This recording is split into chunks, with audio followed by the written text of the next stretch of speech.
Hey, so tonight we're going to talk about something pretty wild. What it would be like if you just woke up one morning in a Victorian home, surrounded by all those hidden dangers they had no idea about. I mean, you think your place has issues? Wait till you hear what was lurking in those fancy Victorian houses. Oh, and if you're enjoying these stories, I'd really appreciate a like or subscribe. Super curious where you're all listening from, so drop a comment with your location and what time it is there. Always blows my mind how people are falling asleep to this all over the world. All right, find that cozy spot, take a nice slow breath, and just let your body sink into whatever you're lying on.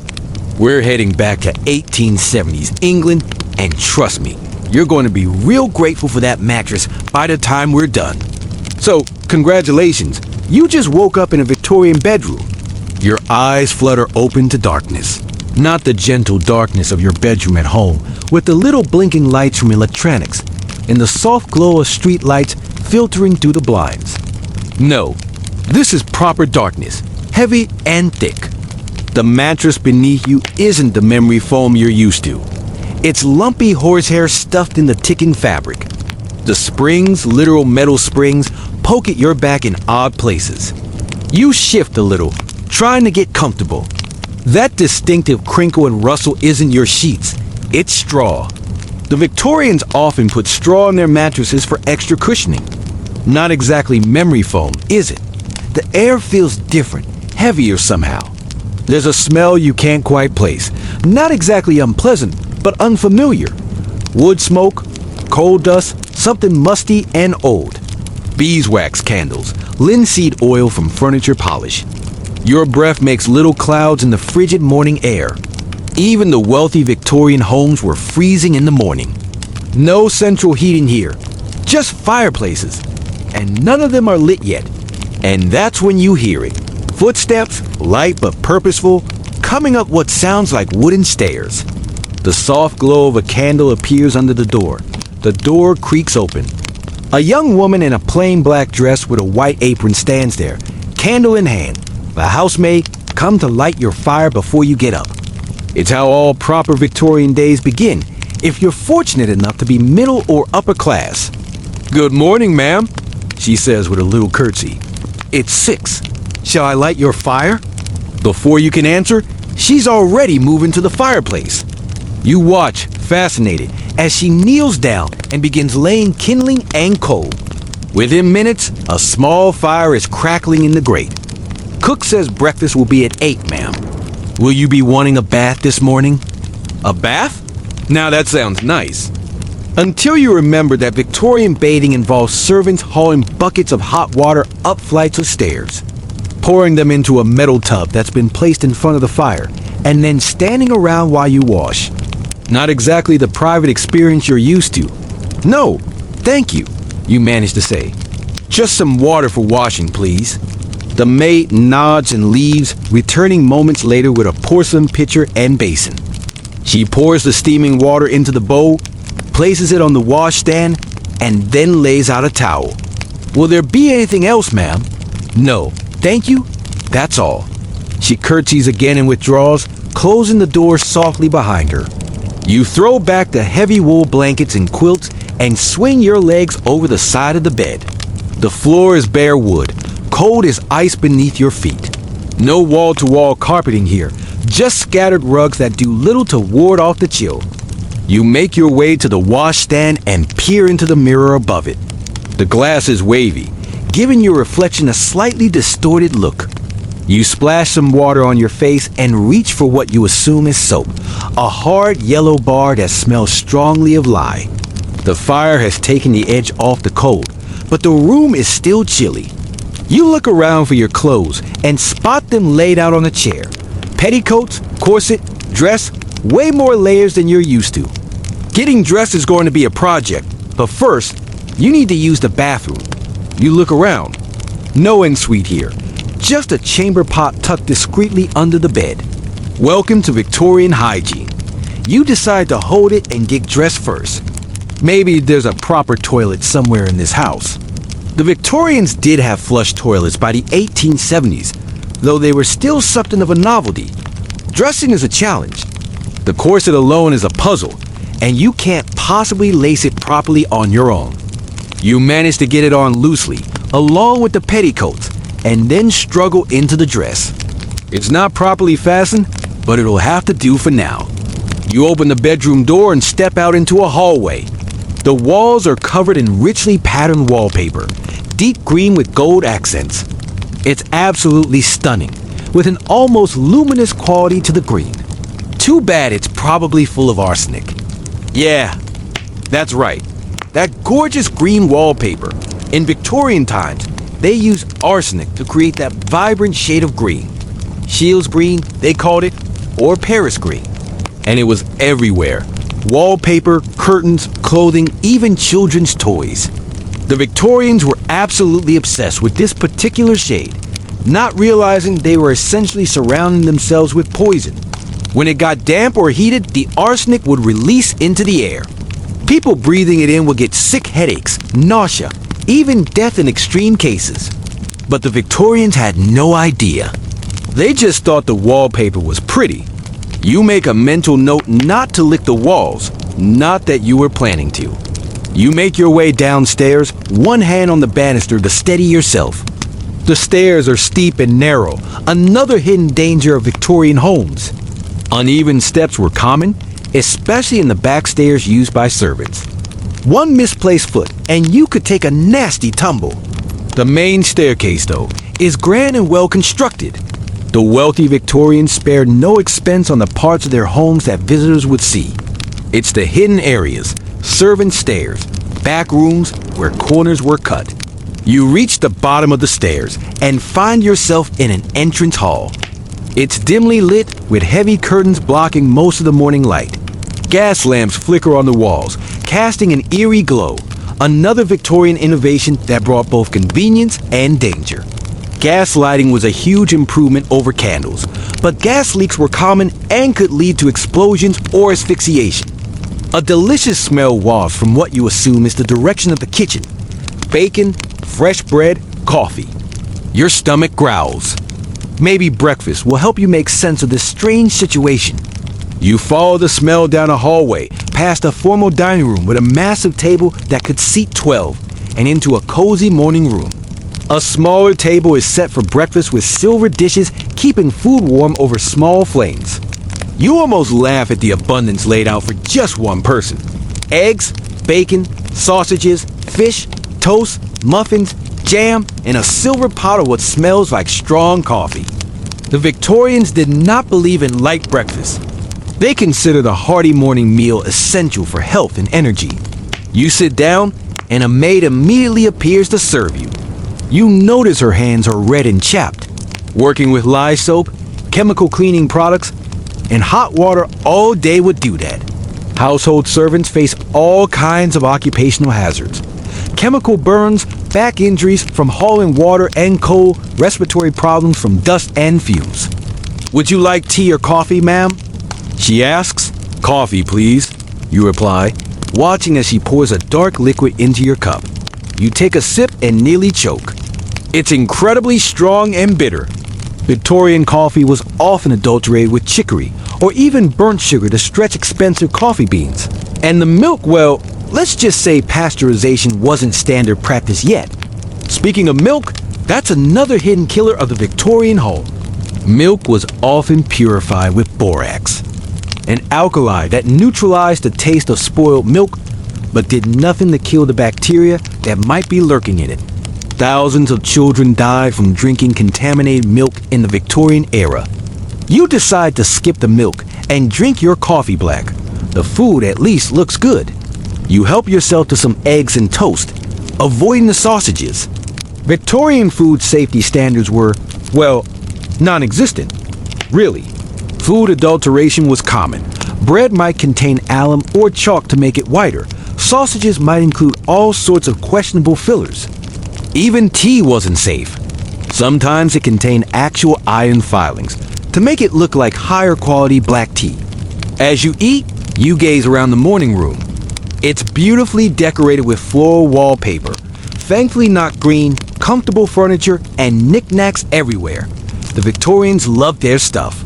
Every surface is covered with photographs, small sculptures, vases, books, and decorative boxes. Through the window, you can see a garden coming to life in the morning light. A gardener is already at work, tending to flower beds. You wonder if he's using Paris green as an insecticide, another common use for the arsenic compound. The maid appears at your elbow. Will you be receiving visitors this afternoon, Mom? There are already 2 calling cards that have been delivered. Calling cards, another Victorian custom. People would leave small cards with their names when they came to visit. If you were home and willing to receive them, they'd be shown in. If not, they just leave their card as evidence they'd made the social effort. No, you say, not ready to face Victorian social customs when you barely understand the basics of surviving in this house. I think I'll go for a walk this morning. Fresh air sounds good right about now, away from the arsenic wallpaper and the gas lights and all the other hidden dangers lurking in this beautiful home. Very good, ma'am. Shall I have your walking costume prepared? Your walking costume, because Victorians couldn't just throw on jeans and a t-shirt to go outside. They needed specific outfits for specific activities, and for women, these almost always included corsets, multiple layers, and long skirts that would drag in the street muck. Yes, please, you sigh. You might as well embrace the full Victorian experience. The maid nods and withdraws to prepare your outfit. You finish your breakfast and rise from the table, feeling slightly better with food in your stomach. You wander back into the hallway, looking for a bathroom before your walk. After checking several doors, you find what appears to be a water closet, a small room with an early flush toilet. It's a simple design. A wooden seat over a ceramic bowl with a pull chain to release water from a tank above. Not exactly modern plumbing, but better than the chamber pot. You use the facilities, marveling at this piece of Victorian technology. The flush toilet was a major advancement in sanitation. Though early models had their issues, methane from sewers could build up in pipes and occasionally ignite or even explode when exposed to a flame. Thomas Crapper, yes, that was his real name, would later improve the design with a siphon valve to prevent sewer gases from coming back into the house. After washing your hands in a small basin, you return to your bedroom to find the maid waiting with your walking costume. It's a dark blue affair with a fitted jacket, a bustle at the back, and a skirt that brushes the floor. Shall I help you dress, ma'am? You nod, realizing there's no way you're getting into this contraption on your own. The maid helps you out of your loosely fastened morning dress and properly tightens your corset. You gasp as she pulls the laces. Not too tight, you manage to say. She looks surprised but loosens it a bit. Victorian beauty standards value tiny waists, achieved through tight lacing that could compress internal organs and cause all sorts of health problems. Layer by layer, she helps you into the walking costume. Chemise, corset, petticoats, skirt, jacket. By the time you're fully dressed, you feel like you're wearing half your closet from home. Your hat and gloves, ma'am, the maid says, presenting a small hat with feathers and a pair of kid leather gloves. No respectable Victorian lady will go outside with bare hands or an uncovered head. You put them on, feeling increasingly like you're in a costume drama. The maid hands you a parasol as well. Not just a fashion accessory, but protection from the sun. Pale skin was desirable, a sign that you didn't have to work outdoors like the lower classes. Fully equipped for your Victorian walk, you head downstairs and out the front door into the morning air. The street is already bustling with activity. Horses clip-clop past, pulling carriages. A street vendor calls out selling flowers. Children in ragged clothes play in a side alley. You take a deep breath, relieved to be out of the house with its hidden dangers. But even here, there are hazards. The street is littered with horse manure. The air is thick with coal smoke from thousands of chimneys. And if it starts to rain, those beautiful green dyes in your clothing might begin to leach arsenic onto your skin. Still, it feels good to move, even restricted by your corset and multiple layers.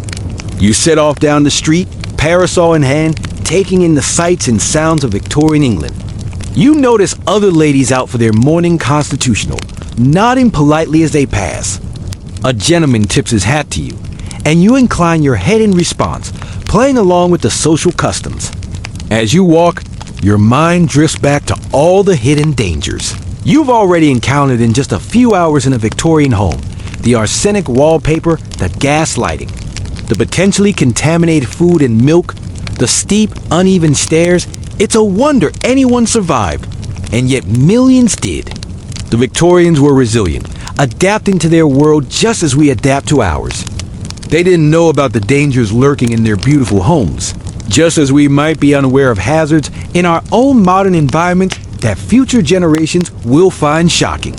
You realize how lucky you are to live in an age of building codes, food safety regulations, and consumer protection laws. All those boring, bureaucratic rules that we take for granted actually keep us safe from the kinds of dangers that Victorians faced every day. Your muscles are starting to feel a bit tight from the corset, and you decide to head back to the house. You've had enough Victorian adventure for one morning.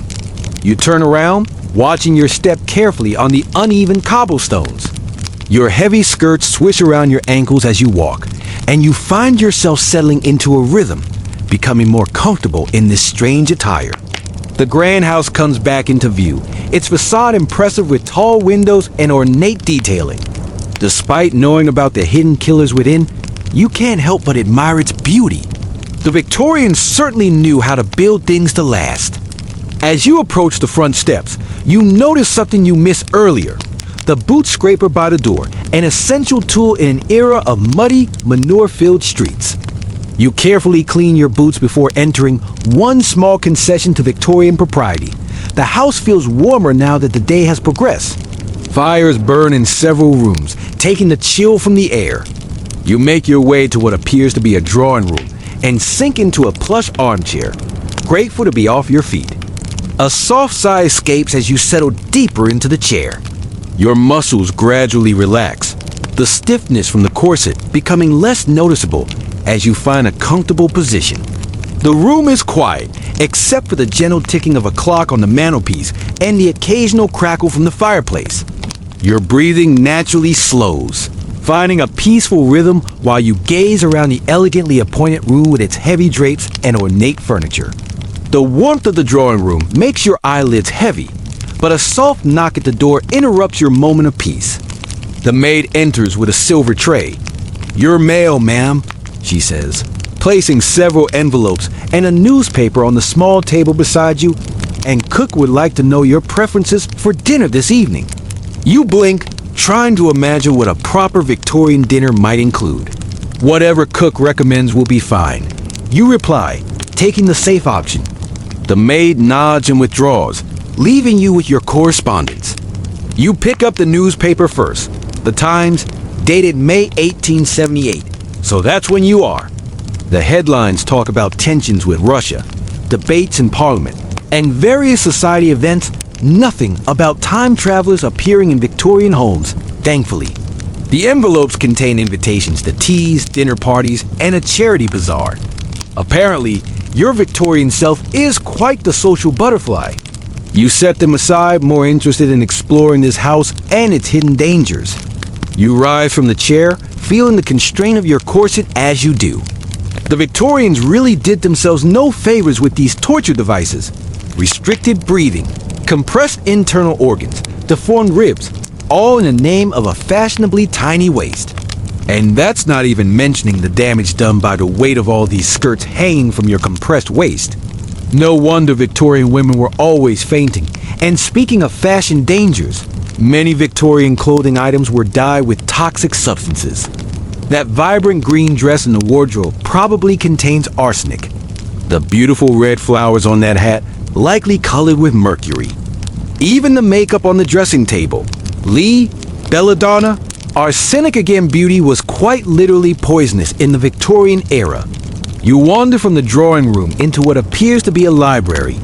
Floor-to-ceiling bookshelves line the walls, filled with leather-bound volumes. A writing desk sits in one corner, complete with inkwell, blotter, and a stack of writing paper. The room smells of leather, paper, and beeswax. It's peaceful here, removed from the bustle of the household. You trail your fingers along the spines of the books, reading titles on history, natural philosophy, poetry, and novels. A large globe stands in one corner, showing the vast British Empire in pink. Next to it, a glass case contains various curiosities: shells, fossils, a stuffed exotic bird with brilliant plumage. Taxidermy was hugely popular in Victorian homes. They loved bringing nature inside, whether it was pressed flowers, stuffed animals, or cases of pinned butterflies. But the methods used to preserve these specimens often involved arsenic soap or mercuric chloride. Even their decorative items could be deadly. You move to the writing desk and sit down, curious about what your Victorian self might have been working on. A half-finished letter lies on the blotter, written in a flowing hand that's not yours.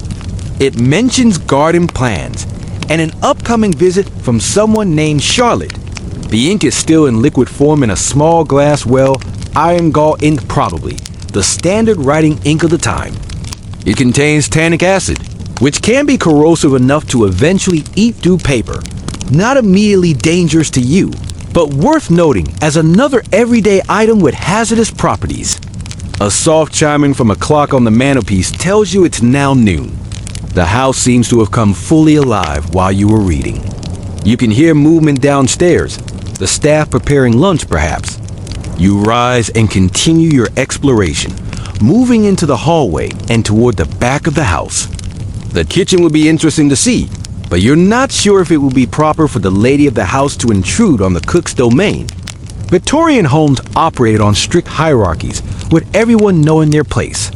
Instead, you find yourself in a small room that appears to be a kind of office or business room. A desk contains household account books, receipts, and various documents. This is where the practical business of running a Victorian household would take place. You flip through one of the account books, fascinated by the meticulous records. Every penny spent is accounted for. Wages for servants, food purchases, coal deliveries, dress fabrics, charitable donations. Running a Victorian household was essentially like managing a small business. The coal deliveries catch your eye. Victorian homes went through enormous amounts of coal to heat all those fireplaces. The resulting coal dust and smoke were major health hazards, contributing to respiratory diseases and the infamous London fog, actually smog, created by coal smoke combining with natural fog. You close the book and notice a cabinet in the corner. Opening it reveals bottles of medicine and household remedies. You pick one up cautiously.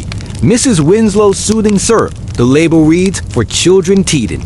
You nearly drop the bottle when you remember what this actually contains: morphine. Victorian medicines were often laced with opiates, cocaine, or alcohol. This soothing syrup was essentially liquid morphine given to babies to stop them crying. It certainly stopped the crime by drugging infants into unconsciousness. Some never woke up. You carefully replace the bottle and check a few others. Laudanum, a tincture of opium.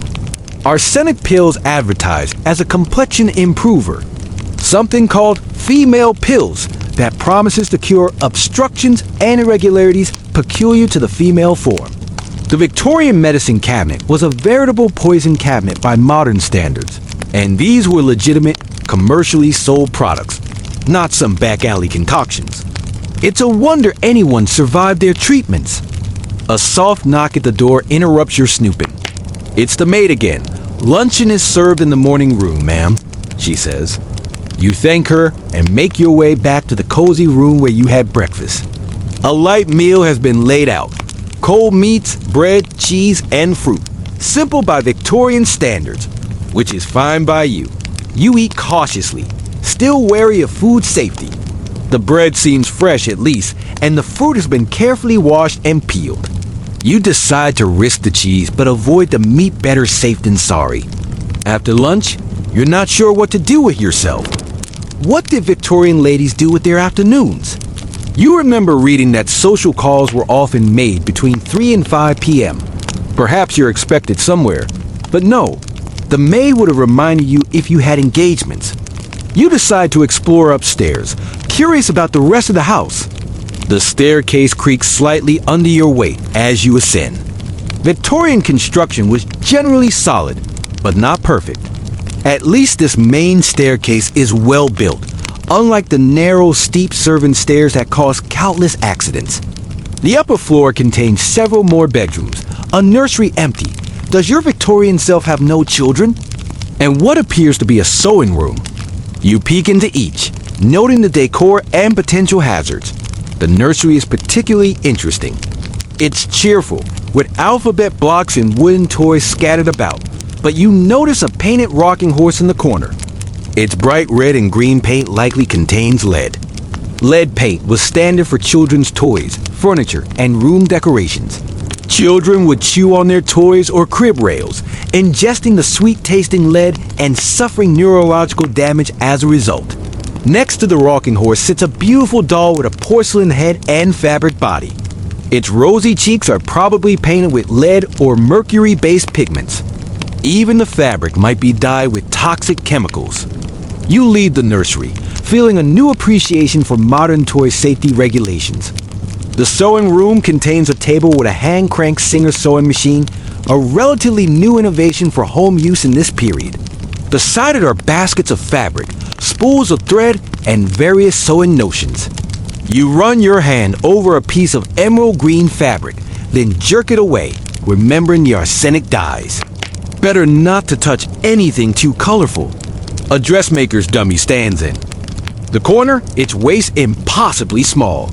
You measure it with your hands and guess it's about 18 inches around. Your Victorian self must be dedicated to tight lacing. The window in this room provides a good view of the back garden. It's a formal affair with geometric beds, gravel paths, and a small fountain. A gardener is at work, spraying something on the rose bush, probably a pesticide. And in this era, that likely means more arsenic. Paris green was commonly used as an insecticide, contaminating soil and potentially the groundwater.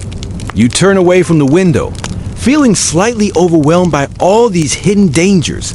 Every room, every object seems to harbor some potential harm. How did the Victorians survive? But they did survive. You remind yourself. They were resilient, adaptable, and largely unaware of the risks they lived with, just as we probably live with hazards that future generations will find shocking. You make your way back downstairs, careful on the steps. Your heavy skirts make navigation tricky, and you have to hold the banister and lift your hem slightly to see your feet. One misstep on these stairs could mean a broken neck. No wonder so many Victorian novels include dramatic falls. Back in the drawing room, you notice it's grown darker outside. The short winter day is already fading to dusk. A maid enters silently and begins lighting the gas lamps, turning small keys to release the gas, then using a long match to light each one. You watch nervously, aware of how easily gas could leak from these fixtures. Carbon monoxide poisoning was a silent killer in Victorian homes, causing headaches, confusion, and eventually death. People would go to bed feeling slightly unwell and never wake up, killed by odorless gas seeping from faulty fixtures while they slept. The room grows brighter as each lamp is lit, casting a warm glow that makes the rich colors of the furnishings more vibrant. It's beautiful, you have to admit, despite the dangers. Will you be changing for dinner, ma'am? The maid asks. You've forgotten about that Victorian custom, changing into formal clothes for the evening meal even if dining alone at home. The prospect of getting out of this walking costume and into something else, only to change again for bed later, seems exhausting. Yes, I suppose so. You sigh. You follow the maid upstairs to your bedroom, where she helps you out of your walking costume and into an evening dress. Midnight blue silk with black lace trim. It's gorgeous, but just as restrictive as your day clothes. The dress has a modest bustle at the back, supporting the elaborate draping of the skirt. Bustles were a strange Victorian fashion invention, essentially a framework worn under the skirt to create a pronounced posterior silhouette. They made sitting awkward at best, and at worst could collapse embarrassingly or even catch fire if a lady backed too close to a fireplace.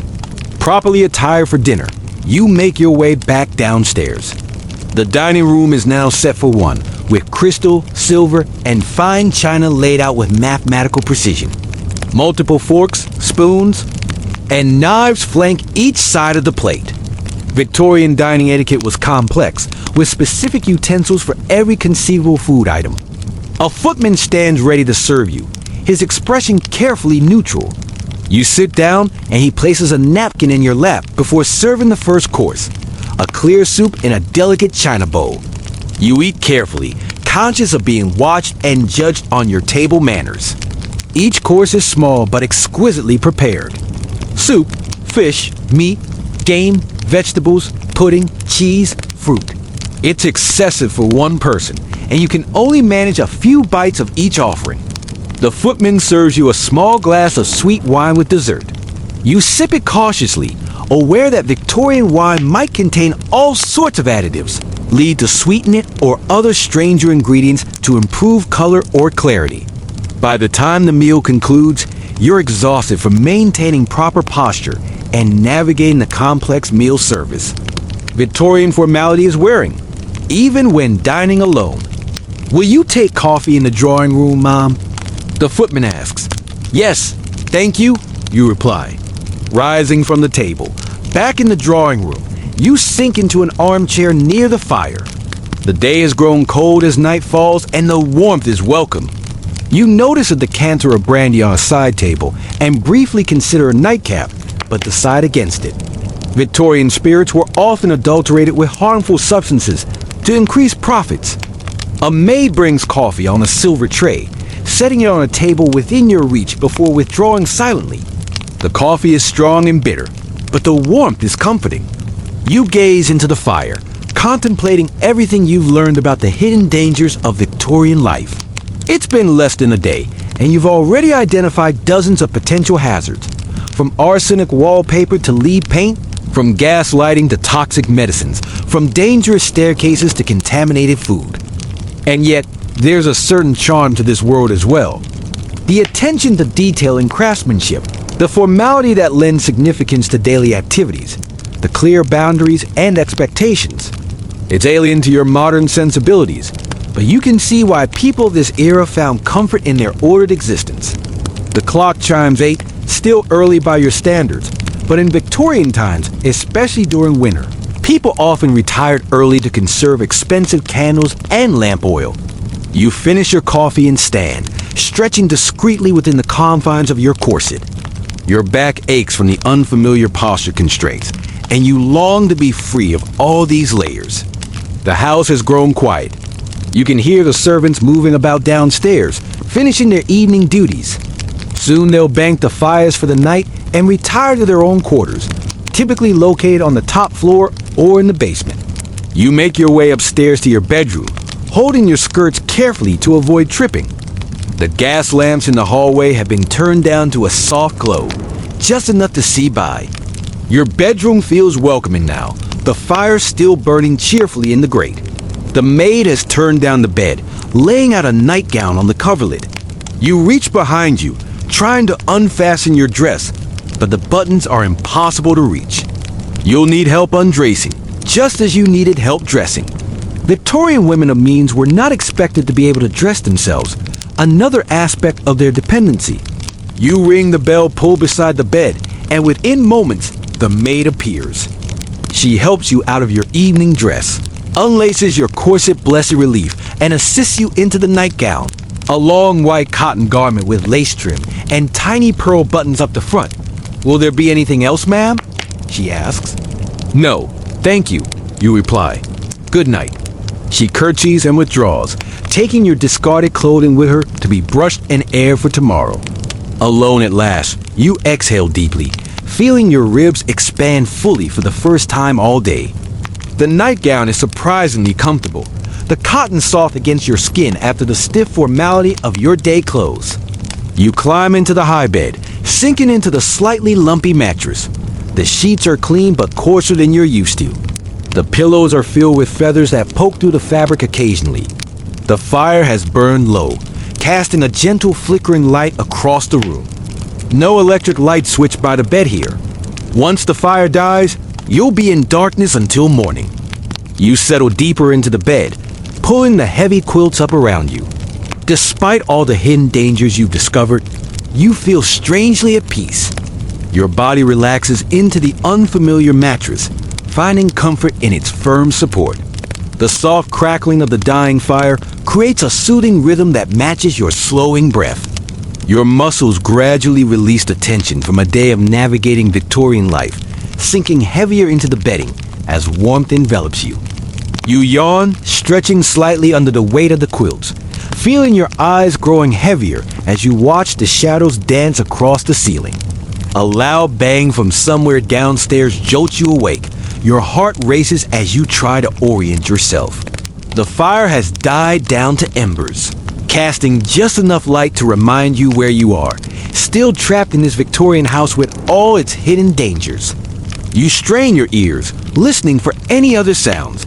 Was it just a settling house, an intruder, or something more sinister, a gas explosion perhaps? After a few minutes of silence, you begin to relax. Old houses make noises, nothing to worry about. You settle back against the pillows, but sleep seems far away now. Your mind wanders to all the other dangers you haven't yet encountered in this Victorian home. What other hidden killers might be lurking in the beautiful surroundings? You think about the bathroom, or rather the lack of a proper one. Indoor plumbing was a luxury in Victorian times, and even wealthy homes often had rudimentary systems. The water closet you used earlier was a relatively advanced model for its time, but the sewage system it connected to was likely primitive by modern standards. Sewer gases, including methane, could build up in these early systems and sometimes leak back into the house. That's why Thomas Crapper's invention of the S-trap was so important. It created a water barrier that prevented gases from rising back due to pipes. But not all Victorian toilets had this feature yet. And what about the water itself? Victorian water supplies were often contaminated with bacteria from sewage. London's Great Stink of 1858 was a vivid demonstration of how bad things had gotten. The Thames had become an open sewer, and the stench was so unbearable that Parliament had to be suspended. Major cholera outbreaks were common until public health reforms improved water quality. Even in wealthy homes, water might be stored in lead-lined tanks, slowly poisoning the household. You shiver under the blankets, not just from the cooling room, but from the thought of all these invisible threats. The Victorians lived in a world of unseen dangers. Bacteria they couldn't detect, gases they couldn't smell, poisons they didn't recognize. Unable to fall back asleep, you sit up in bed and reach for the candlestick on the bedside table. Matches, where would matches be? You fumble in the near darkness and find a small box. Carefully, you strike one against the side of the box. The match flares to life with a bright flare and a strong smell of sulfur. You quickly light the candle before the match burns your fingers. Early matches were dangerous things. Before the safety match was invented in 1855, people used lucifer matches that could ignite with the slightest friction. They contained white phosphorus, which caused a horrific occupational disease called phossy jaw in the factory workers who made them. The toxic phosphorus would enter the body through the gums, causing abscesses, bone decay, and eventual disfigurement as the jawbone literally rotted away. Workers' faces would glow in the dark from the phosphorus in their systems. Many died painful deaths, while others committed suicide rather than face the progressive deformity. The candle gives a steady, warm light, much safer than those early matches. You look around the room, seeing it differently in the soft glow. Shadows dance on the wallpaper, bringing the patterns to life. Your nightgown provides little warmth, and the fire is nearly out. You consider ringing for a servant to rekindle it, but decide it seems cruel to wake someone just for your comfort. Instead, you spot a dressing gown laid across a chair and pull it on over your nightclothes. The thick wool instantly provides warmth. You slide your feet into slippers and decide to explore the house by candlelight. It feels adventurous, almost rebellious, to wander a Victorian home at night. You open your bedroom door carefully, trying to avoid any creaks that might wake the household. The hallway is dark and silent.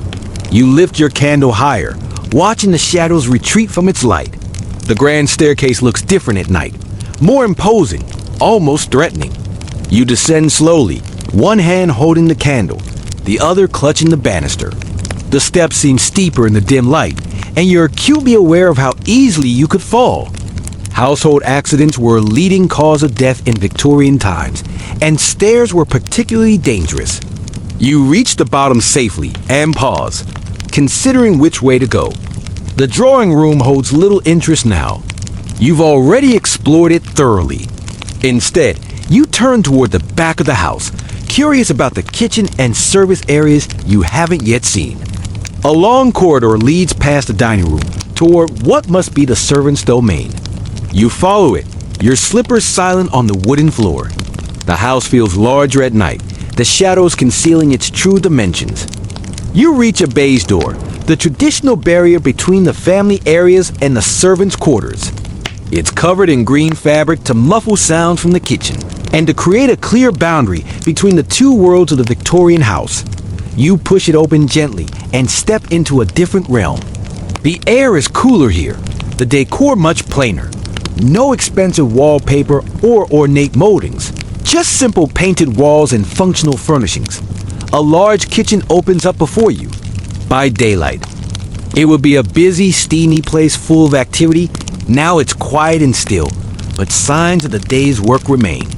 A large cast iron range dominates one wall, its fire banked for the night, but still radiating some heat. Copper pots hang from a rack, gleaming dully in your candlelight. A massive wooden table occupies the center of the room, its surface scarred from years of food preparation. You set your candle on the table and look around with interest. The kitchen was the heart of the Victorian home, but it was also one of the most dangerous rooms. Burns and scalds were common injuries for cooks and kitchen maids who worked with open flames and boiling liquids all day. The heavy cast iron pots could cause serious injuries if dropped. Even the range itself was hazardous, its coal fire requiring constant attention, and the smoke and fumes contributed to respiratory problems. A movement in the corner catches your eye, and you freeze. A small, dark shape scurries across the floor of mouse, heading for cover. Victorian kitchens, with their stores of food and warmth, were havens for rodents, despite the best efforts of servants and cats. Speaking of cats, you hear a soft meow and turn to see a tabby watching you from atop a large cupboard. The kitchen cat, kept not as a pet but as a working animal to control the mouse population, regards you with amber eyes, seemingly unbothered by your intrusion into its domain. Next to the kitchen is a scullery, a separate room for the messy work of washing dishes and scouring pots. A large stone sink stands under a window. With a hand pump for drawing water, no hot and cold taps here. Water would be heated on the range and carried to the sink in kettles and buckets. The work was backbreaking, especially for the scullery maid, typically the youngest, lowest-ranking servant, who spent hours each day scrubbing and cleaning in cold, damp conditions. Her hands would be red and chapped from lye soap and constant immersion in water. Chilblains were common in winter, painful inflammation of the small blood vessels caused by repeated exposure to cold followed by warming. You leave the scullery and continue exploring. A door leads to a small pantry, its shelves lined with foodstuffs, flour, sugar, dried beans, and preserves in glass jars. You lift your candle to examine the labels, curious about Victorian food storage.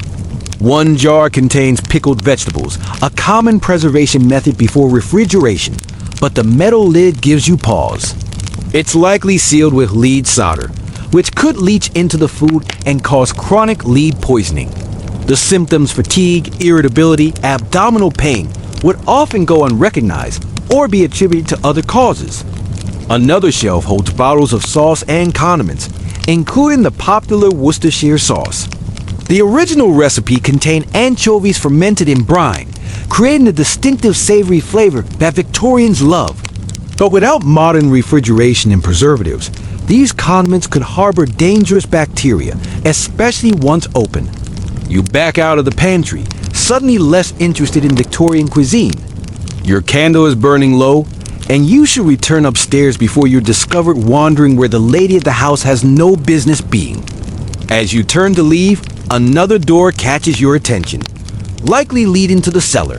Victorian cellars were multi-purpose spaces, used for storing coal, wine, and preserved foods, but they were often damp, poorly ventilated, and breeding grounds for mold and fungi. Some of these molds could be toxic, especially black mold that thrived in damp conditions. The Victorians wouldn't have understood the connection between mold exposure and respiratory problems, headaches, or fatigue. They might attribute such symptoms to bad air or miasmas, rather than identifying the specific cause. You decide against exploring the cellar. It would be dark, possibly locked, and venturing down steep stone steps by candlelight seems unnecessarily risky. Instead, you make your way back through the kitchen toward the baize door. As you pass the range, you notice a collection of flat irons on a shelf nearby. These solid metal implements would be heated on the range and then used to press clothing and linens. Before electric irons, this was how wrinkles were removed, with heavy, scorching hot pieces of metal that required skill and caution to use without burning oneself or the fabric. Laundry work was another hazardous occupation in Victorian times. The washerwomen or laundry maids would use caustic soaps, boiling water, and dangerous equipment like Mangle's devices with heavy rollers that press water from wet clothes but could crush fingers if used carelessly. The chemicals used in laundering were harsh: lye for making soap, oxalic acid for removing stains, and various bleaching agents. Prolonged exposure could cause skin damage, respiratory problems, and even chemical burns. You push through the baize door, returning to the more familiar territory of the main house. The contrast between the plain, functional servants' areas and the ornate family spaces is striking. A physical manifestation of the rigid class divisions of Victorian society. The clock in the hallway shows it's just past midnight, the witching hour. You smile at the thought. The Victorians were certainly superstitious enough to believe in such things. Spiritualism was wildly popular, with seances and spirit communications a fashionable pastime among the upper classes. Even Queen Victoria herself had consulted mediums after Prince Albert's death. You make your way back to the grand staircase and begin to climb, your candle casting strange, elongated shadows on the walls. The house creaks and settles around you, the sounds more noticeable in the night silence. Halfway up, you pause to catch your breath. The dressing down is warm but heavy, and the Victorian diet and lifestyle weren't exactly conducive to cardiovascular fitness. Tight corsets restricted breathing, rich foods taxed the digestive system, and ladies were discouraged from anything resembling vigorous exercise. Victorian medicine had little understanding of how lifestyle affected health. Doctors might prescribe rest cures, tonics, or strange devices like electric belts that supposedly stimulated the internal organs with mild electrical currents. Needless to say, these treatments did little to address the underlying causes of poor health. You continue up the stairs, moving carefully in the flickering light. The grand staircase was designed to impress visitors, not to be navigated by candlelight. The ornate banister helped steady you as you climb.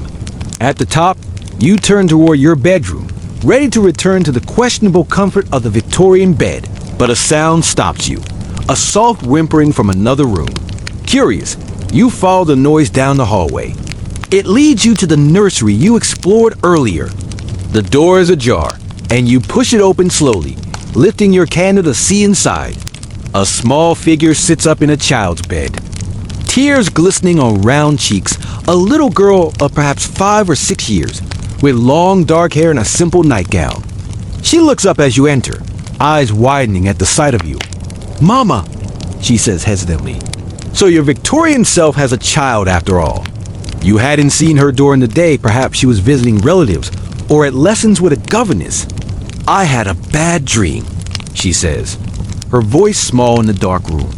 You move to her bedside, setting the candle on a table. "It's all right," you say softly, sitting on the edge of the bed. "It was just a dream." She looks at you with complete trust, accepting your presence and comfort without question. You smooth her hair back from her forehead, noting how warm she feels, slightly too warm. Perhaps fever was always a concern in Victorian times, when common childhood illnesses could quickly turn deadly. "Would you like me to stay until you fall asleep again?" You ask. She nods, lying back against her pillows. You tuck the blankets around her, noting that despite the apparent wealth of the household, the child's bed is fairly simple, an iron bedstead with a thin mattress. Victorian child-rearing philosophy emphasized simplicity and discipline. Even for the wealthy, no soft, cozy beds or excessive toys that might spoil the child. You sit quietly, watching as her eyelids grow heavy. The candle flickers, casting gentle shadows across the room. The rocking horse stands sentinel in the corner, its painted eyes seeming to watch you in the dim light. The child's breathing deepens as she drifts back to sleep. You remain a few minutes longer, studying her face.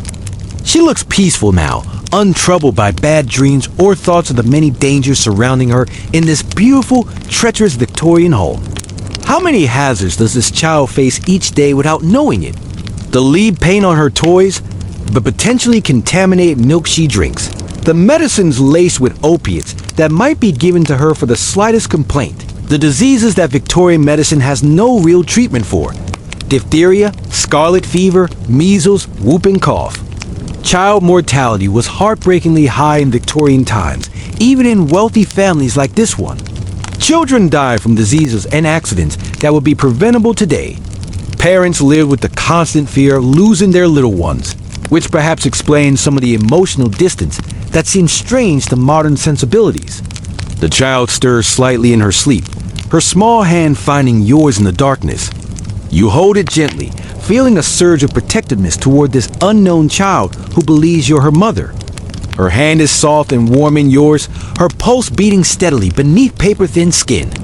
You sit there for a long time, just holding her hand and listening to her breathe. The candle burns lower, its light growing dimmer. Your own eyelids feel heavy, your body settling into a comfortable stillness as you watch over the sleeping child. Your breathing naturally slows to match hers, deep and rhythmic in the quiet room. The tension in your shoulders melts away as you find a more comfortable position on the edge of the bed, still holding that tiny hand in yours. A gentle hand on your shoulder wakes you. You open your eyes, momentarily confused. You're still sitting on the edge of the child's bed, but your candle has burned out. A different light source illuminates the room, a lamp held by a woman in a simple dark dress. "Ma'am," she whispers, "you fell asleep in the nursery." It takes you a moment to place her, the night nurse responsible for the children during the night hours. In wealthy Victorian households, childcare was often delegated to a hierarchy of servants, nannies, nursery maids, and night nurses. Miss Charlotte had a bad dream, you explain softly, carefully extracting your hand from the sleeping child's grasp.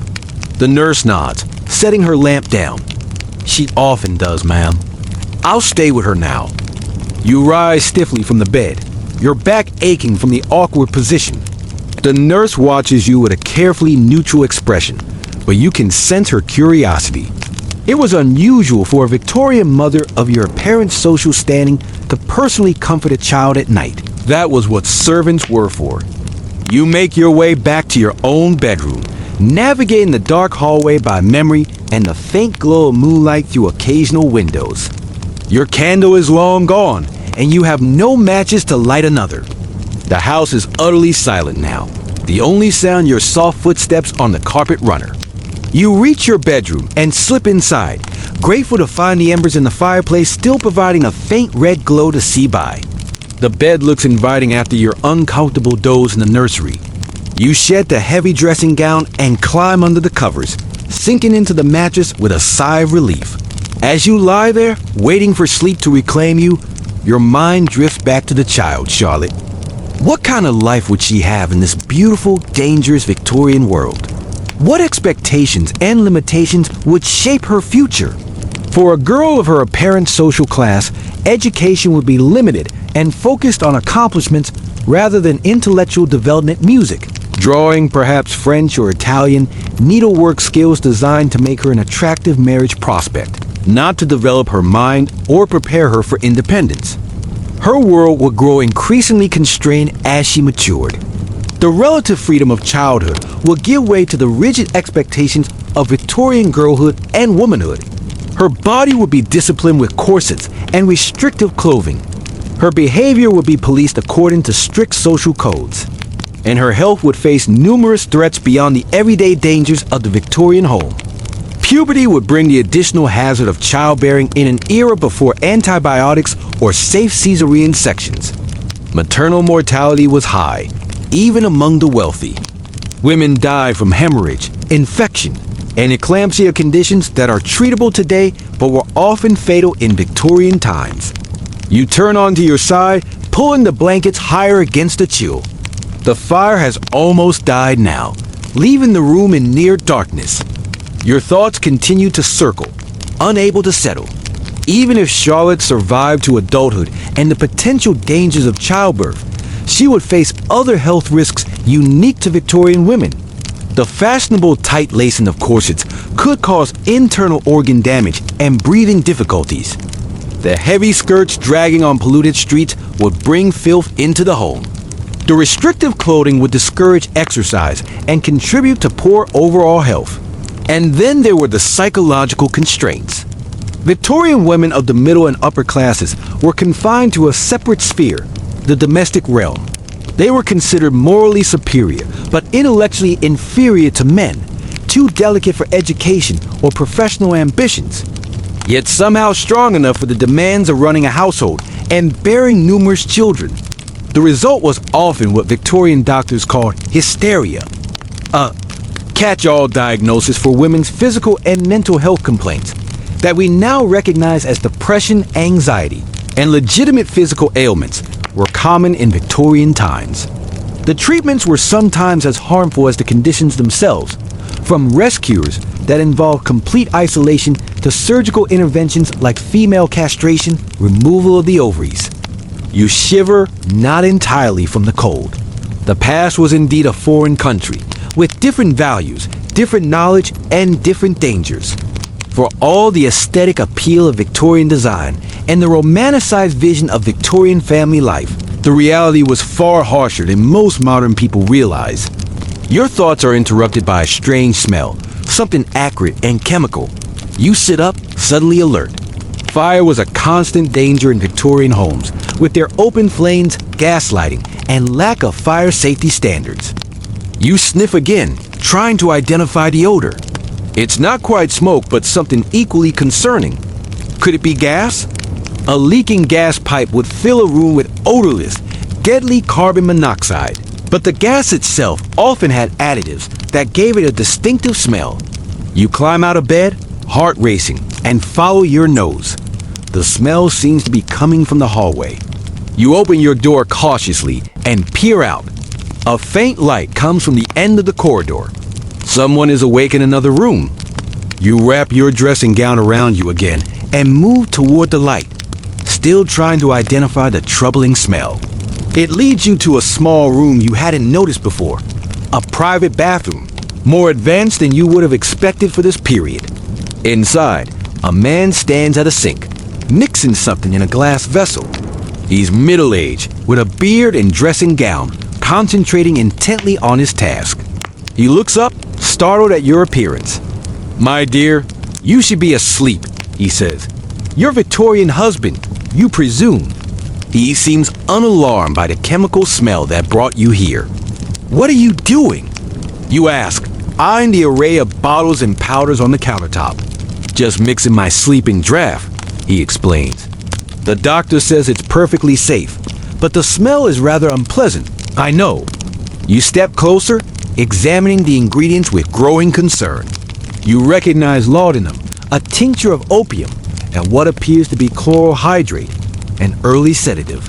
Both were commonly prescribed by Victorian doctors for insomnia, anxiety, and a host of other complaints, real or imagined. Both were also potentially addictive and dangerous, especially in combination. Chloral hydrate was nicknamed knockout drops and was one of the first date rape drugs. Mixed with alcohol, it formed a concoction known as a Mickey Finn that could render someone unconscious. "Does it help you sleep?" you ask cautiously. He nods, stirring the mixture with a glass rod. "Most effectively, though it does leave one rather groggy in the morning." "The price we pay for modern medicine, I suppose," he adds. "Modern medicine, indeed." You watch as he measures out a dose with a small glass dropper, adds it to a tumbler of water, and drinks it down with a grimace. "Vile stuff," he comments, "but better than lying awake until dawn." He advises, "You should return to bed, my dear. No sense in both of us suffering from insomnia." You nod, backing out of the bathroom. He follows, turning down the gas lamp and closing the door behind him. The smell lingers in the hallway, but it's already dissipating. "Good night," he says formally, giving you a slight bow before heading toward what you assume is his bedroom. Separate bedrooms were common among the Victorian upper classes, another difference from modern domestic arrangements. You return to your own room, troubled by what you've witnessed. How many Victorians were slowly poisoning themselves with doctor-prescribed chemicals? Laudanum addiction was widespread but rarely acknowledged. Women were particularly vulnerable, often being prescribed opiates for female complaints and then becoming dependent on the drugs. Back in bed, you pull the covers up to your chin, feeling the chill more acutely now. The fire has died completely, leaving the room in darkness. You can hear the wind outside, rattling a loose window frame somewhere. Winter nights were long and cold in Victorian England. Even wealthy homes struggled to maintain comfortable temperatures with only fireplaces for heat. The poor suffered far worse, sometimes burning furniture or even parts of their houses when coal ran out. You think of the servants, sleeping in attic rooms far above or basement chambers below. Their quarters would be Spartan at best, narrow beds, minimal furnishings, perhaps a small fireplace shared among several rooms. They would rise before the family, prepare the house for the day, and work until late evening, all for wages that barely covered their basic needs. The inequality of Victorian society was stark and accepted as natural. The rigid class hierarchy shaped every aspect of life, from housing to education to healthcare. The wealthy might pity the poor, might engage in charity, but few questioned the fundamental structures that created such disparities. You burrow deeper under the blankets, seeking warmth and comfort. Despite all its dangers and injustices, there's something compelling about this Victorian world. The craftsmanship in everyday objects, the attention to beauty in ordinary things, the clear social codes that, while restrictive, provided structure and meaning. But you wouldn't want to live here permanently. Not with the arsenic in the wallpaper, the lead in the paint, the opium in the medicine cabinet, and all the other hidden killers lurking in plain sight. Your thoughts drift to your own modern home, with its smoke detectors and carbon monoxide alarms, its child-proof cabinets and lead-free paint. The safety features you take for granted are the result of hard lessons learned, often at tragic cost. The wind rises outside, sending another rattling sound through the house. Old houses are always noisy at night. Settling and creaking as temperature changes cause materials to expand and contract. You listen to the sounds of the Victorian night. The wind, the house, the occasional distant noise from the street. No cars, no airplanes, no electronic hums or beeps, just the natural sounds of weather and wood, and the occasional clip-clop of a late-night hansom cab passing by. There's a certain peace in that simplicity. For all its dangers, the Victorian world moved at a slower pace, without the constant connectivity and information overload of modern life. You feel yourself growing drowsy again, your mind slowing as sleep approaches. The unfamiliar sounds and smells of the Victorian house have become almost comforting in their strangeness. Tomorrow will bring more discoveries, more hidden dangers to identify, but for now, sleep beckons, drawing you down into its depths. The heavy quilts create a cocoon of warmth around you, and despite the unfamiliar surroundings, your body relaxes into the mattress. Your last conscious thought is of Charlotte, sleeping peacefully in her nursery under the watchful eye of the night nurse. What will her future hold in this beautiful, dangerous Victorian world? Then sleep claims you, carrying you away from these questions into dreams of gas lamps and horse-drawn carriages, of corsets and calling cards, of a world both familiar and utterly foreign. The night deepens around the sleeping house. Gas lamps burn low in the streets outside, casting pools of yellowish light on the cobblestones. A police constable makes his rounds, checking door locks and keeping watch for troublemakers or signs of fire, the twin fears of Victorian urban dwellers. Inside, The household sleeps. The family in their separate bedrooms. The servants in their attic quarters. The kitchen cat prowls for mice, its eyes gleaming in the darkness.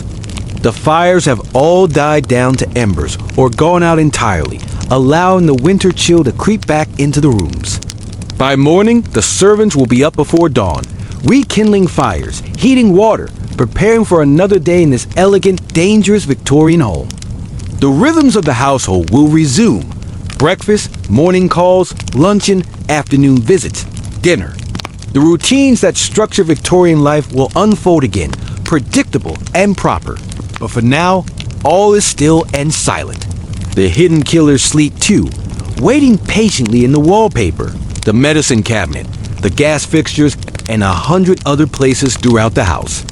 Dangers the Victorians never suspected, living alongside them day after day. You sleep deeply, untroubled by these thoughts now. Your breathing is slow and regular, your body heavy with exhaustion from navigating this unfamiliar world. Your muscles gradually relax into the mattress, releasing the tension of a day spent in strange surroundings. The weight of the quilts provides a comforting pressure that makes you sink deeper into the bed. A gentle sigh escapes your lips as you shift slightly, finding that perfect position where your body can fully surrender to rest. Morning arrives with a gentle knock at your door. You open your eyes to find the room already bright. The maid has come in and drawn back the heavy curtains, letting in the winter sunlight. She's also rekindled the fire, which now crackles cheerfully in the grate. "Good morning, ma'am," she says with a curtsy. "It's 7. Shall I bring your morning tea?" You nod, still groggy from the deep sleep of the Victorian night. "Yes, thank you." She withdraws, and you push yourself up against the pillows, taking in the room with fresh eyes.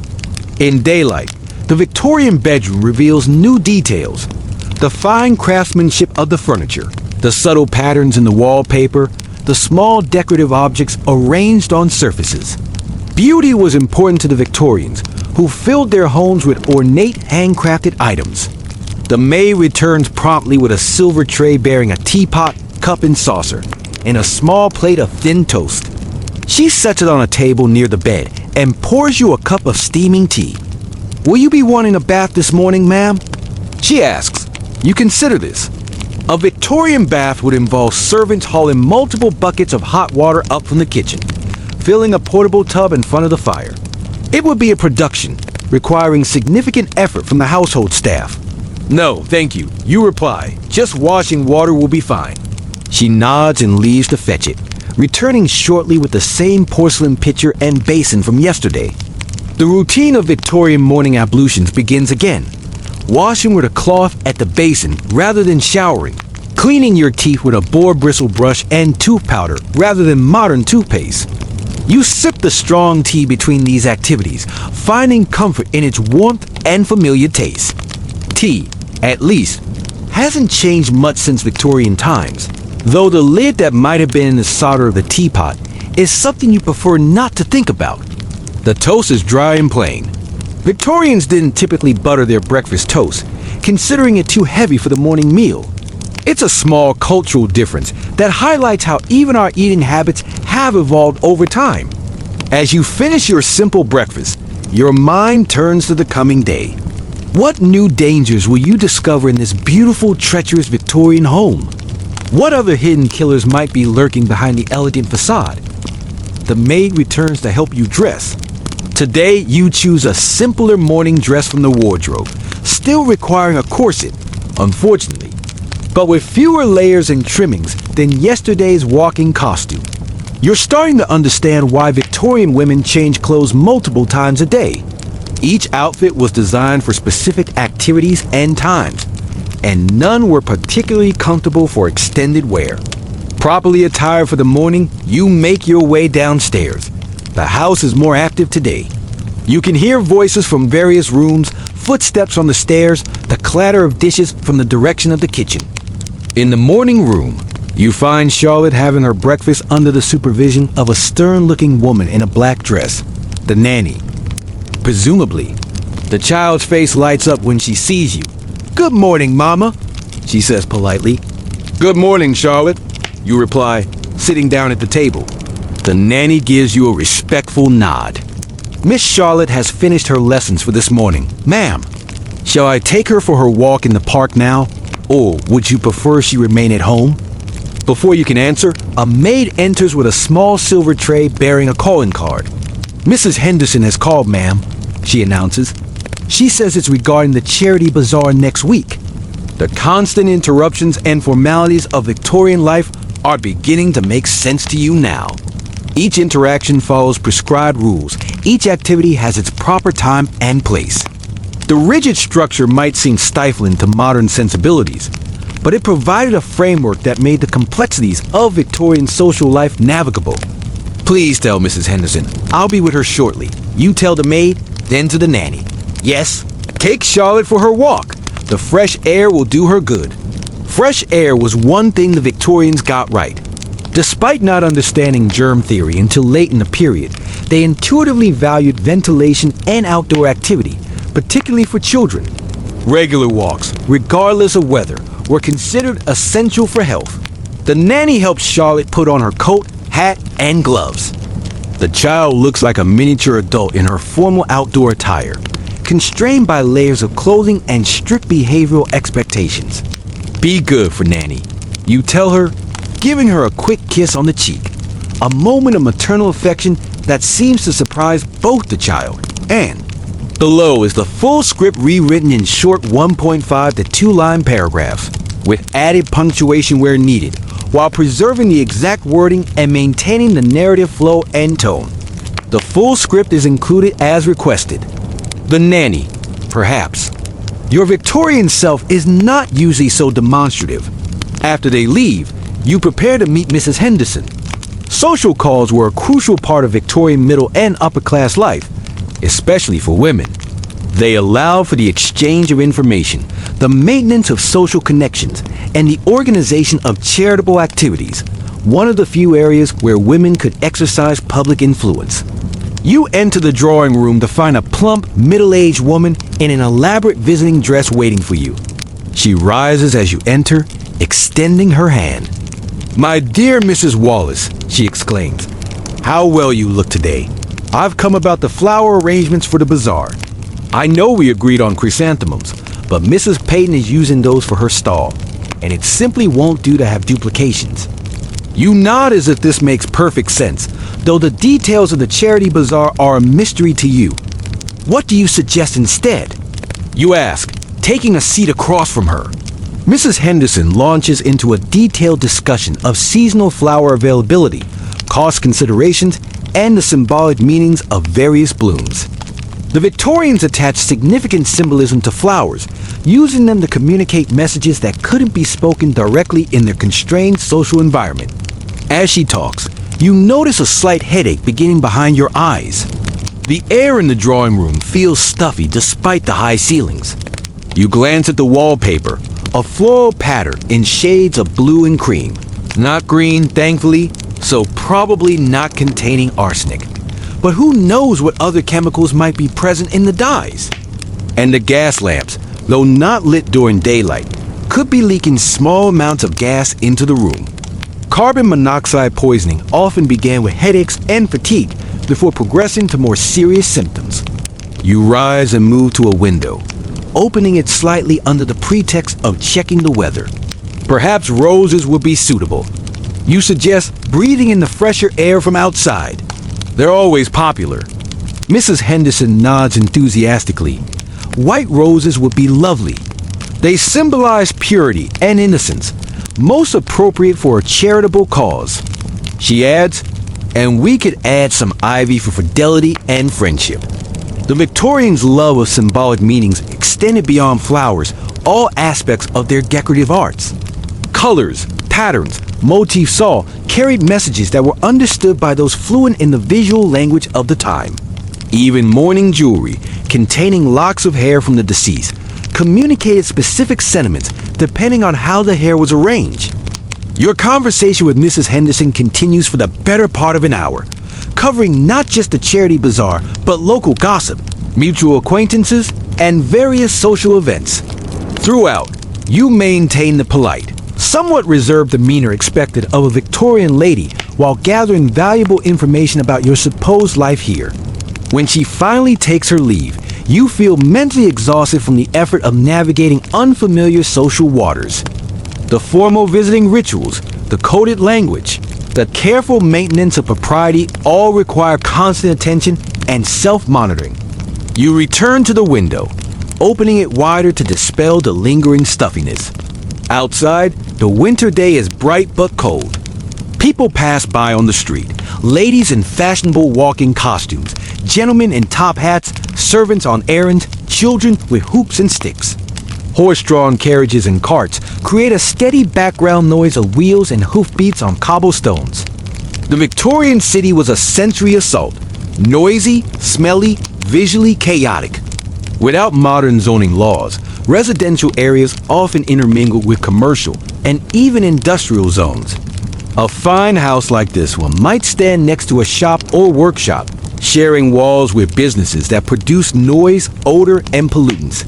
And the streets themselves were hazardous. Horse manure created a persistent public health problem, breeding flies and contaminating food and water. Crossing roads meant navigating through traffic with no signals or crosswalks. Even the air was dangerous, filled with coal smoke and industrial emissions that created the infamous London fog, a toxic miasma that could cause respiratory problems and even death during particularly bad episodes. You close the window, having had enough fresh air for the moment, and decide to explore more of the house. There must be areas you haven't seen yet, perhaps a library or study where you might learn more about your Victorian life. You find what you're looking for down a short corridor, a handsome room lined with bookshelves and dominated by a large desk. This must be your husband's study, the masculine equivalent of your feminine drawing room. Victorian homes often had this gender division of space, with certain rooms considered primarily male or female domains. The study feels different from the rest of the house, darker, heavier, more austere. The furniture is solid oak rather than the lighter, more decorative pieces in the family areas. The walls are paneled in wood rather than covered in wallpaper. Even the color scheme is different, deep greens and browns rather than the pastels and florals of the women's spaces. You browse the bookshelves, noting titles on law, history, natural philosophy, and classical literature. Your Victorian husband appears to be well-educated and intellectual. No fiction or poetry here. Those lighter forms of literature would be considered more appropriate for the female members of the household. On the desk, papers are neatly arranged beside an inkwell and blotter. You scan them discreetly, learning that Mr. Wallace, your husband, is a barrister with chambers in the Inns of Court. Legal documents, letters from colleagues, and notes for cases provide glimpses into his professional life. A photograph in a silver frame catches your eye. A formal portrait of a family group. You recognize yourself in Victorian dress, seated beside the bearded man you encountered last night. Behind you stand two young men in their late teens or early 20s, and Charlotte sits on a small chair at your feet. Your Victorian family, captured in the stiff, solemn style of early photography. Photography was still relatively new in the Victorian era, and sitting for a portrait was a serious undertaking. The long exposure times required subjects to remain perfectly still, explaining the somber expressions commonly seen in Victorian photographs. It wasn't that they never smiled. It was simply too difficult to hold a smile for the required time. You replace the photograph carefully and continue exploring the study. A globe stands in one corner, the British Empire marked in pink across vast swaths of the world map. A display case contains geological specimens, crystals, fossils, unusual rocks. The Victorians had a passion for collecting and categorizing the natural world, part of their broader interest in scientific classification and understanding. But even here, in this seemingly safe scholarly environment, dangers lurk. The taxidermy birds on the mantelpiece were likely preserved with arsenic. The beautiful mineral specimens might include toxic substances like cinnabar, mercury sulfide, or realgar, arsenic sulfide. Even the books could be hazardous. Some Victorian book bindings use arsenic to create vibrant green covers, and the paper itself might contain toxic substances. You begin to feel that nowhere in this Victorian home is truly safe. Every beautiful object, every convenience, every luxury potentially harbors some hidden killer. It's a sobering realization about the cost of progress. Innovations often arrive before their dangers are fully understood. A soft knock at the door interrupts your thoughts. It's the maid again. "Luncheon is served, ma'am," she announces, and Miss Charlotte has returned from her walk. You thank her and head to the morning room, where a light meal has been laid out. Charlotte is already seated, her outdoor clothes removed, looking pink-cheeked and refreshed from her time in the park. "Did you enjoy your walk?" you ask, taking a seat beside her. "Yes, Mama," she replies politely. "We saw the band in the park, and Nanny bought me a hot chestnut."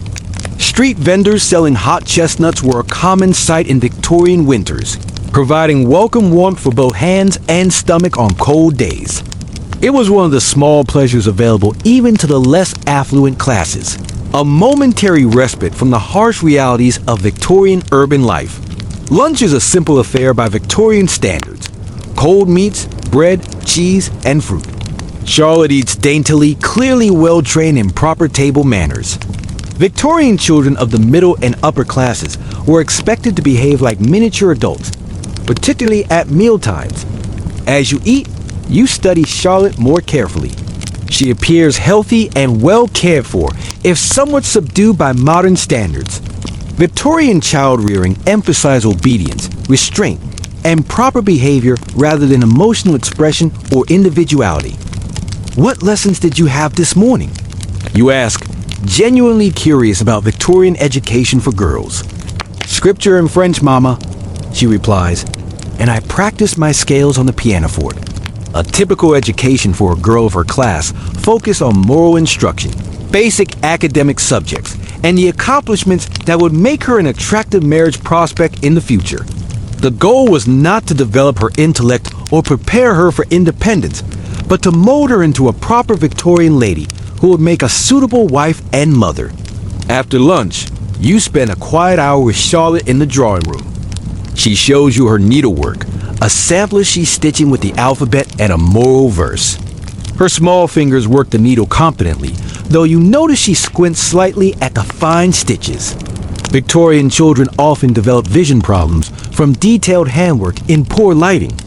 Eyeglasses existed, but were not always provided promptly, and the stigma attached to wearing them sometimes prevented their use, particularly for girls whose appearance was considered so important to their future prospects. When the nanny returns to take Charlotte for her afternoon lessons, you feel a surprising reluctance to see her go. Despite knowing this is not really your child, you've developed a protective feeling toward her, an awareness of the many threats she faces in this beautiful, dangerous Victorian world. The afternoon stretches before you, empty of obligations until tea time.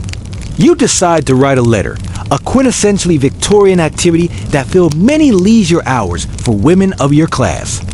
At the small writing desk in the corner of the drawing room, you find stationery, pens, and ink. The act of writing with a dip pen requires concentration and care. The nib must be filled with just the right amount of ink, applied to the paper at the correct angle, and refilled frequently. It's a meditative process, so different from the rapid typing or swiping of the modern world. You address your letter to a fictional friend, using it as an opportunity to record your observations of Victorian life and its hidden dangers. The physical act of writing helps organize your thoughts, creating a record of your strange experience in this other time. As your pen moves across the paper, you become aware of a growing feeling of unreality. The Victorian world around you feels simultaneously more solid and more dreamlike. The weight of your corset, the scratch of the pen nib, the ticking of the mantle clock all seem hyper-real yet distant. You finish your letter and set it aside to dry. The winter afternoon is already fading, the dusk outside the windows. Soon it will be time for tea, then dinner, then another night in this fascinating, frightening Victorian home. But as you rise from the writing desk, a wave of dizziness washes over you. You steady yourself against the furniture, blinking rapidly as the room seems to shimmer around you. Is it coal gas from the lamps, lead from the pipes in your drinking water, arsenic from the wallpaper or something else entirely. The drawing room blurs and shifts. You close your eyes against the disorientation, and when you open them again, you're no longer standing. You're lying down in darkness, but not in the Victorian bedroom with its lumpy horsehair mattress. This bed feels different, softer, more yielding. Memory floods back. Your own bed, your own room, the 21st century. The Victorian experience was just a vivid dream, a journey through time that existed only in your mind. You lie still, adjusting to this realization. Around you, the familiar shapes of your modern bedroom gradually become visible in the dim light. No gas lamps here, no arsenic wallpaper, no dangerous staircase waiting to trip you in the darkness. Instead, your home contains smoke detectors, carbon monoxide alarms, circuit breakers, child-proof locks, lead-free paint, and countless other safety features that you normally take for granted. Innovations developed over decades, often in response to tragedies caused by the very dangers you experience in your Victorian dream. You reach out and touch your bedside lamp, clicking it on. Electric light, clean, safe, and available at the touch of a button. No servants required to light it. No risk of fire or gas leaks. No toxic chemicals involved in its operation. The contrast between your modern safety and Victorian peril is striking. We've come so far in protecting ourselves from the hidden killers that once lurked in every home. But your dream has given you a new appreciation for the Victorians themselves. They weren't fools or deliberately reckless. They simply didn't know what we now know. They embraced new technologies and products that improved their lives, unaware of the dangers these innovations sometimes introduced. And they were remarkably resilient, adapting to a world full of hazards we would find intolerable today. Their daily lives required a level of vigilance, physical labor, and acceptance of risk that modern people rarely encounter. You settle back against your pillows, feeling a new gratitude for the safety of your modern home. Your bed cradles you comfortably, free from lumps and poking springs. Your room is warm without the need for a fire that might die. During the night, your water is clean, your food is safe, your medicines are tested and regulated. These comforts and protections didn't happen by accident. They resulted from scientific advances, public health campaigns, consumer protection laws, and countless small improvements over the decades since Victorian times. Progress that often came at a cost to the illnesses, injuries, and deaths that eventually revealed the hidden killers and led to safer alternatives. Your eyelids grow heavy as you contemplate this evolution of safety.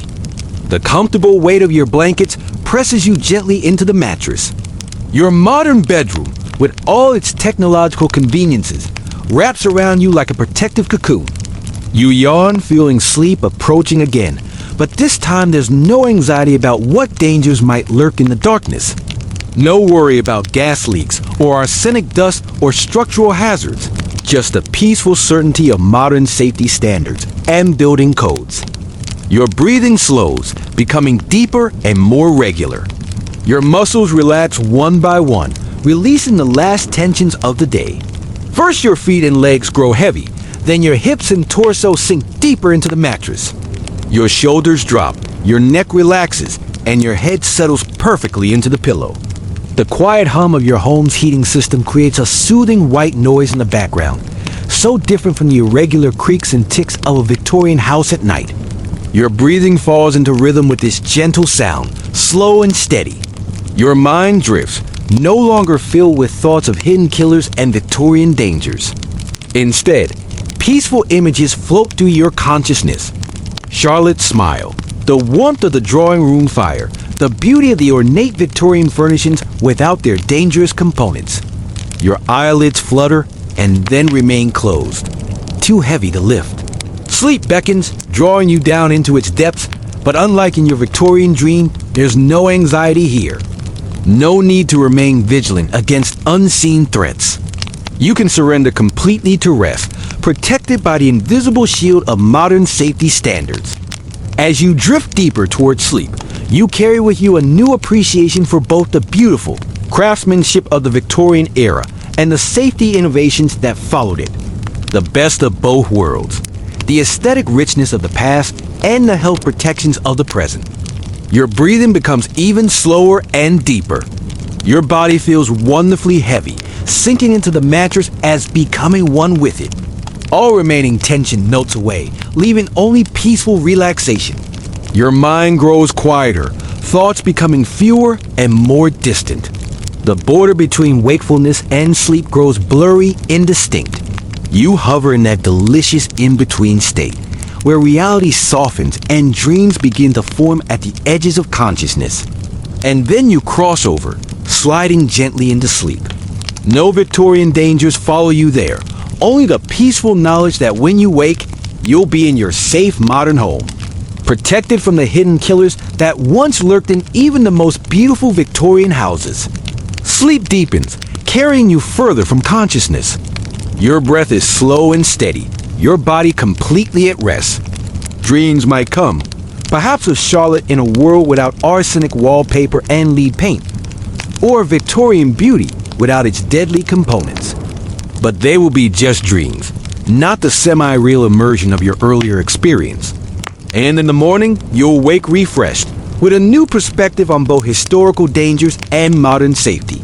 The knowledge of how far we've come, and how much we owe to those who identified the hidden killers and worked to eliminate them from our homes.